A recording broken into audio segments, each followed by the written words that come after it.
धर्मदत्त ने कहा, सब मनुष्य भगवान विष्णु की प्रसन्नता के लिए विधिवत आराधना, यज्ञ, दान, व्रत, तीर्थ तथा तप आदि करते हैं, किंतु ऐसा कोई सरल उपाय बताओ जिसके करने से इनका फल प्राप्त हो। तब गणों ने कहा, हे दीक्षश्रेष्ठ, आपका प्रश्न बड़ा ही श्रेष्ठ है। हम आपको भगवान विष्णु के शीघ्र प्रसन्न करने का उपाय बताते हैं। हम इतिहास सहित प्राचीन वृत्तांत सुनाते हैं, सावधानी से सुनो। प्राचीन काल में काचिंगपुरी नामक चोल नामक चक्रवर्ती राजा राज्य करता था। उसी के नाम से उसके देश का नाम चोल देश से प्रसिद्ध था। राजा चोल के राज्य में कोई भी प्राणी दरिद्र, दुखी, पापी और रोगी न था। यह सब राजा के यज्ञ करने का प्रभाव था। ताम्रपर्णी नदी के किनारों पर सोने के यज्ञ स्तंभ सुशोभित थे। हे दिश्रेष्ठ, एक दिन वह राजा भगवान विष्णु के पास गया।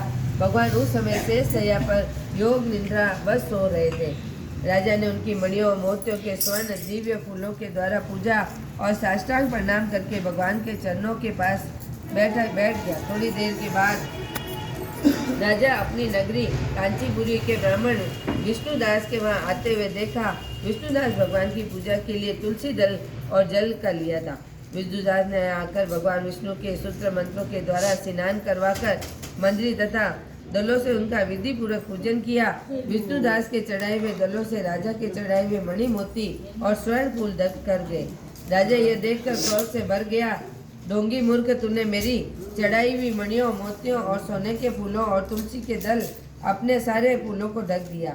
तुम भला भक्ति करना क्या जाने, क्योंकि तूने मेरे किए हुए विचित्र श्रृंगार को बिगाड़ दिया। राजा की बात विष्णुदास को भी बड़ा क्रोध आया और वह राजा के गौरव से तुच्छ समझकर कहने लगा, हे राजन, तुम भक्ति करना नहीं जानते, तुमको अपने धन का घमंड है। बताओ, आज से पहले तुमने भगवान के कितने व्रत किए? देवगण ने कहा। ब्राह्मण के ऐसे वचन सुनकर राजा ने घमंड से हंसकर कहा, हे विप्र, भगवान की भक्ति के अभिमान से यदि तू ऐसी बात कह रहा है तो मैं पूछता हूँ कि तेरे जैसे वीर होंगे ब्राह्मण ने भगवान की भक्ति कितनी की है? क्योंकि तुमने आज तक भगवान को प्रसन्न करने के लिए कुछ नहीं किया, न तो कोई मंदिर बनवाया, न भली प्रकार उसकी भक्ति की, जैसे कि तुम कह रहे हो।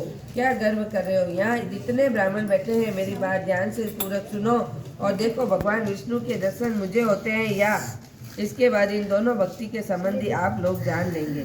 देवगणों ने ऐसा कहकर राजा अपने महल को चला गया और वहां जाकर अपने पुरोहित और मृदुलगण आचार्य बनाकर विष्णु यज्ञ प्रारंभ किया। उसने उस यज्ञ में अनेक ऋषि मुनियों को बुलाया, उनको बहुत सा अनाज और नकदी आदि दक्षिणा दी। उधर विष्णुदास अपने मंदिर में रहकर भगवान की प्रसन्नता के लिए व्रत करने लगा।